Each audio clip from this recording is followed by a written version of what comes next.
Alors on va rejoindre tout de suite en direct de Bruxelles notre correspondant permanent Valérie Lerouge. Bonjour Valérie.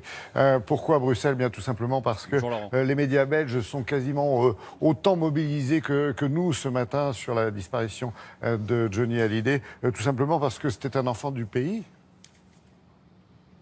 Et oui, un journal l'avait joliment surnommé le plus belge des Français et le plus français des Belges.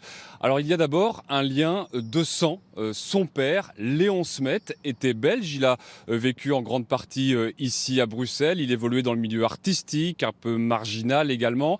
Alors l'histoire n'a pas duré très longtemps, elle n'a pas été très belle non plus, puisque Léon Smet abandonne sa compagne et son jeune fils Johnny à l'âge de 8 mois seulement. Il part en Espagne après la guerre et puis ils ne vont plus se voir jusqu'à des retrouvailles assez pathétiques. Vous allez le voir, Johnny est déjà l'idole des jeunes quand il part faire son service militaire à Offenburg en Allemagne. Et un beau jour, le père tape à la grille de la caserne pour voir son fils qu'il n'a plus vu depuis plus de 15 ans.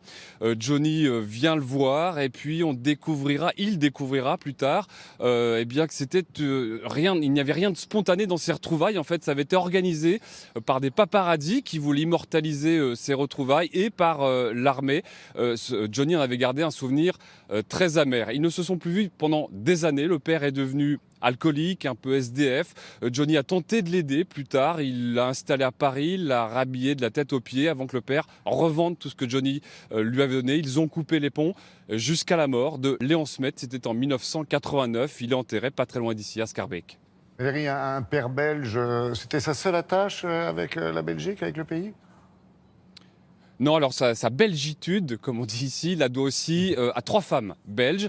Sa tante, la sœur de Léon Smet, et les 2 cousines beaucoup plus âgées que lui. Et ce sont elles qui l'ont élevé en fait à Paris pendant des années. La cousine, une des 2 cousines, elle est danseuse, elle n'a pas de travail, on est à l'après-guerre à Paris. Elle part s'installer à Londres, elle rencontrera son mari là-bas et les 2 vont monter un show qui s'appelle, écoutez bien, Hallyday.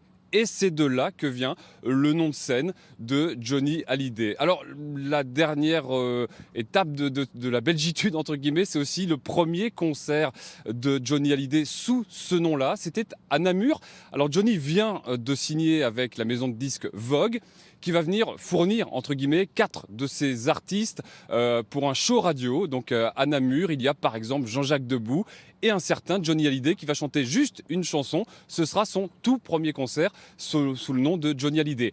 Et pour le reste, j'ai envie de dire, ça s'arrête là. Il n'a jamais habité ici, il n'a jamais eu la nationalité belge, ni même la double nationalité.